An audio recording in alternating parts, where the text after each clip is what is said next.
Right now we've got earnings to talk about, though, and Tesla is our highlight, but Lam Research is going to play an important role, too, in making chips and providing the material for chips to be made. So we'll watch for those numbers as well. We've got Nicole Petallides and Kevin Green joining us this afternoon.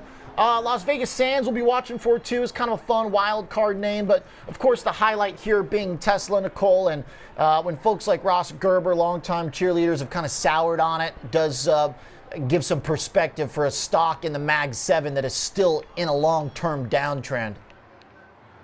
Yeah, I had the same experience because I spoke to Hatem Diab of the same group, Herbert Kawasaki, and he just really seemed like he wants some clarity from Elon Musk and Elon Musk's dedication and drive for this company, and that, you know, there's a time to be excited and then there's a time to deliver those margins, and as they lower prices and the margins get squeezed, is Tesla still going to deliver on ramping it up in Berlin and Austin, and of course we know in Germany basically they had to pause that plant because of what's been going on in the Red Sea.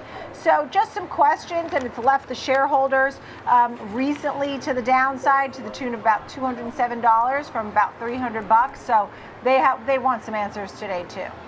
What kind of answers do you think we might be getting, Kevin Green, and do they need to really appease love those guys, both Hatem and Ross, but, you know, when it comes to the broad investing community, they need to kind of appease everyone here on how they should be conducting themselves in the public sphere, or if they print a gross margin at 20%, does everybody stay happy? Well, right. Yeah. Money influences a lot of people, Oliver. I think if they are able to perform from a fundamental standpoint, I don't think that the street's going to really mind what's happening in the social sphere here. I would say automotive gross margins is going to be the main focus that I'm going to be looking at here. The estimate right now is at around 18.5%. If you're looking at X leases, it's at around 17.9%. If they can get above that particular bar, I think that's going to be bullish for them. But if we do see a 17 print, a low 17% print for gross margins, I think that might spell a little bit of trouble for Tesla. But from a technical standpoint, we should potentially see a little bit of a bounce here if they're able to appease the street from a fundamental standpoint. $207, $200 roughly is the low from October before the market started to bottom. So, I mean, Tesla's basically like back where it was before the whole market turned around. What do you think technically would matter here, Kevin, particularly to the downside? Is it that 200 level? The $200 level is going to be the technical level that everybody's going to be looking at. It's already trading below its 200-week moving average, and it does not sustain under that level for too long. Actually, the longest it's been under its 200-week moving average over the last like 6 years, 7 years, or what have you, has been 4 weeks. So once again, there's a technical signal that we could see a bounce here, potentially, if they're able to provide the right numbers. We are actually seeing some of the numbers across the tape right now here, Oliver. So yeah, we are seeing a little bit of a sell-off. Yeah, let's check it out. $202 right now, so we're inching closer to that $200 boundary. 71 cents on the adjusted EPS is 3 cents below the Bloomberg consensus of 74 cents on an adjusted basis. So that adjusted 71 does miss the estimate. The top line of $25.17 billion also looks to me like a miss. And maybe a decent one. I mean, Bloomberg was looking for 25.9 roughly 25.87. So I think they just double missed, Nicole. Yeah, in fact, they really did. And this is what the questions are. And it all really stems from how much EV demand is there really? And that is the big question, because now the competitive landscape has been heating up, and you cannot miss on the top and bottom lines. I know that they've been producing and delivering and, you know, have met many expectations in that light. We talk about that 2 million mark. But Tesla is more of a big picture company. It's not just autos, it's superchargers and making the batteries and staying ahead, a leg ahead of everybody else, because they have this big leap. But they're not necessarily doing that. They're not trading like a tech company, not performing like an auto company. So that leaves the questions for the shareholders today. And right now, we're likely to see that the margins got squeezed. There's no way they're having these misses, and then they're going to tell us margins have been on the rise. I mean, the next thing coming is the margins. Okay, there it is. Well, margins 8.2%, down 784 pips year over year. Their margins are going to have to get squeezed, especially when they're lowering prices. Yeah, it's a pretty substantial drop to 8.2% for the operating margin.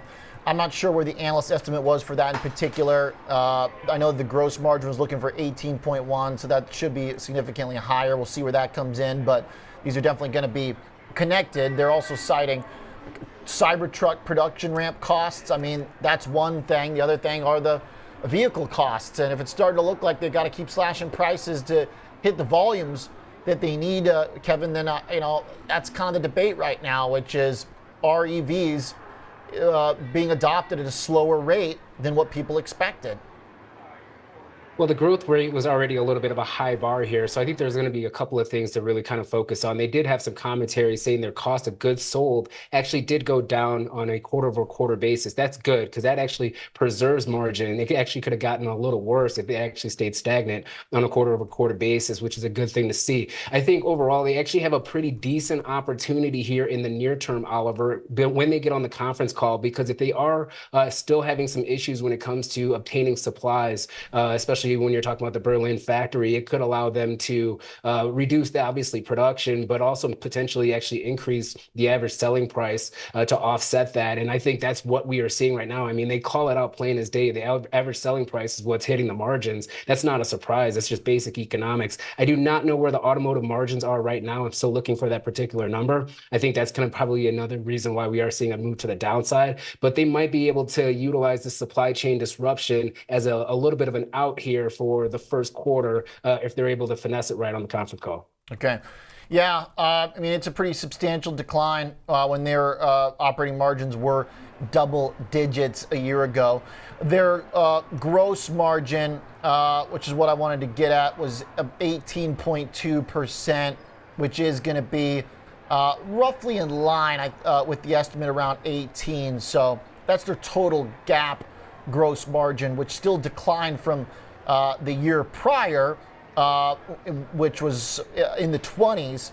So, I mean, there is some worsening here. It's just not a pretty report, especially in a market where, even though Tesla's so far off its highs, I mean, it's a ton off its lows too, Nicole. I'm not sure that the market's going to give them much of a leash here. Yeah, and you know what? No one cares if the operating margins were affected pertaining to the Cybertruck, because that's not going to be their big seller. That's not going to be the big seller. The big seller is going to be the cheaper model that is going to be mainstream and have the most demand. Yep. Or the Model Y, as they noted, became the best-selling vehicle in the world. There's a footnote with that.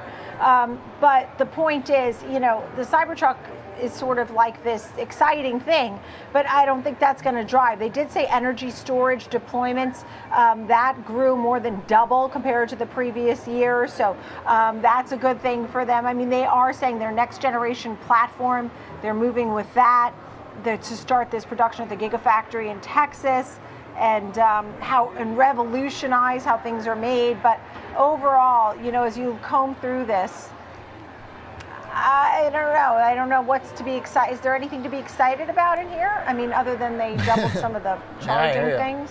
I'll defer to KG on that. It kind of looks like it's a disappointing report across the board. I would say that I think all of it fits within the framework that we had going into this. Like, we knew that these were the risks. It's not like there's some big shocker. They're very clearly saying their vehicle volume growth rate may be notably lower than it was a year ago. Some of this is going to depend on the economy too. At least they're kind of getting that language out there, maybe ahead of it. Give me a last thought on here, because I do want to talk about Lam Research as well. Go ahead, Kevin.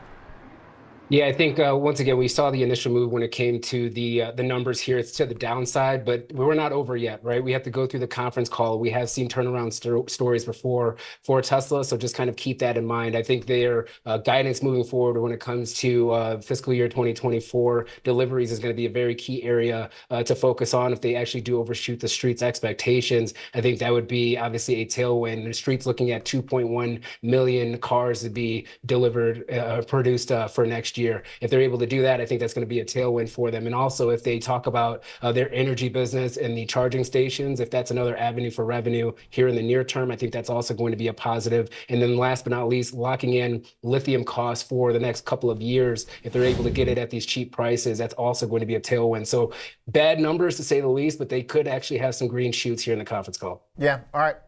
We'll see how it trades around it. And if that 2 million number gets hit. Yeah. The Model Y production in Berlin continued to grow in the quarter, achieving both a record weekly production rate and sequential increase in total production volume for the 7th consecutive quarter. I like that. All right. So they are at least determined and sticking with the goal and not afraid to produce cars, even if they're going to be at a cheaper selling point. So that'll make the deliveries achievable. All right. Mrs. Stock trying to come back. We're like 204 right now. Let's talk some Lam. As it's been going obviously higher and higher, like just a powerful move. I mean, we're up like 70% in the last year. Not a lot of action in the aftermarket, not the most highly traded stock in the world post-market on earnings. But we do have a pretty nice little beat, $7.52 to $7.10. Sales ahead of the estimate too. Looks pretty good to me, Nicole. Yeah, I mean, it is looking pretty good. And the group overall has been doing well. We heard from ASML today. That stock was moving higher. You remember when the Netherlands basically stepped in and they had that decision to block some of the chips going to China, and then LRCX moved along with it. So I think the group overall has been moving in the right direction. The question is the demand going forward. Here, you do see a double beat on the top and bottom line for Lam Research here. So that brings us with some good news as well. As you said, it's not one of the more talked about or more heavily traded names in the group, but it's undeniable that it just hit a recent high of 858. So when you see this beat, I would say the takeaway right away seems to be good news overall. Definitely. Hey, supplier, even if you're not the designer and the maker of the chips, the supplier of all the stuff to get it done, seems like a good place to be right now, Kevin. Yeah, definitely, especially when you're looking at the revenue breakdown here, Oliver. I mean, 40% of their sales are coming from China. Obviously, they have some restrictions between the United States and China, so they are actually probably seeing a pretty healthy benefit when it comes to the supplies there. And then also, if you're looking at the Korea market. So I think this is more of a global story when it comes to chip manufacturing and obtaining these raw materials. And I think you're right. I think at the end of the day, they have some pretty healthy margins above 40%, and you're pretty much at the base level of the AI craze here. So not surprising that we are continuing to see a bid when it comes to this stock. Okay. I don't think there's a lot more to add on top of that. I mean, it's a pretty straightforward story at this point. Positive, fitting in with the tone that we heard from the other chip makers. I'm going to look at Las Vegas Sands real fast because, you know, I love to talk the casinos here, and numbers look a little mixed. Shares are trying to respond positively, actually, and there might be some room for a surprise here for LVS, given all the negativity around China's economy the last couple quarters and how much of this business comes from Macau. Sales did hit the estimate plus a little bit more. The bottom line, 57 cents versus 61 for earnings, is a little bit of a miss. But it seemed like they are happy with the way they have financially managed the situation, given how weak Asia Pacific was. They also say in their commentary that they see ongoing improvements in operating environments for both Macau and Singapore. So, I mean, look, they're definitely telling a story about improvement. And today we just heard that China's going to support their economy some more. Could be good for gamblers, Nicole. I spoke to two analysts today, Macquarie and CFRA, and I really didn't get the vibe that gaming is where it's at. I think you might see some growth in Macau, a little growth in Las Vegas, but I just didn't get the vibe. Again, it's going to go in the right direction, but don't expect anything huge. And they both picked Wynn, versus Las Vegas Sands, and the other picked MGM. So saw that chat. Always like listening to Chad Bain at Macquarie. Kevin Green, you got a quick thought here on LVS, which is primarily a China revenue stream now? Yeah, definitely. I think this was a buy the rumor, sell the news type of an event here. And actually, at the end of the day, as China reduces its restrictions, I think international travel is going to benefit a little bit more than maybe going to Macau in the near term. But overall, I think they're going to potentially have a growing business here. They're going to be able to monetize and be able to get the cost structure right when it comes to operating that Macau business. Because you saw this huge increase when it came to operating costs as they opened up. I think it's just starting to normalize at this point. Okay. Hey, revenue's up 16% from a year ago, or 160%, sorry, from the last quarter. So when you come off basically zero for a lot of these Chinese enterprises, your numbers are still looking pretty gargantuan. And it seems like Singapore is their kind of golden egg over there. Appreciate it, guys. Thank you very much. Kevin Green, Nicole Petallides. Nice work on the earnings. Tesla trying to stabilize in the aftermarket, but the initial drop to $200 means you want to watch it pretty closely on the earnings call.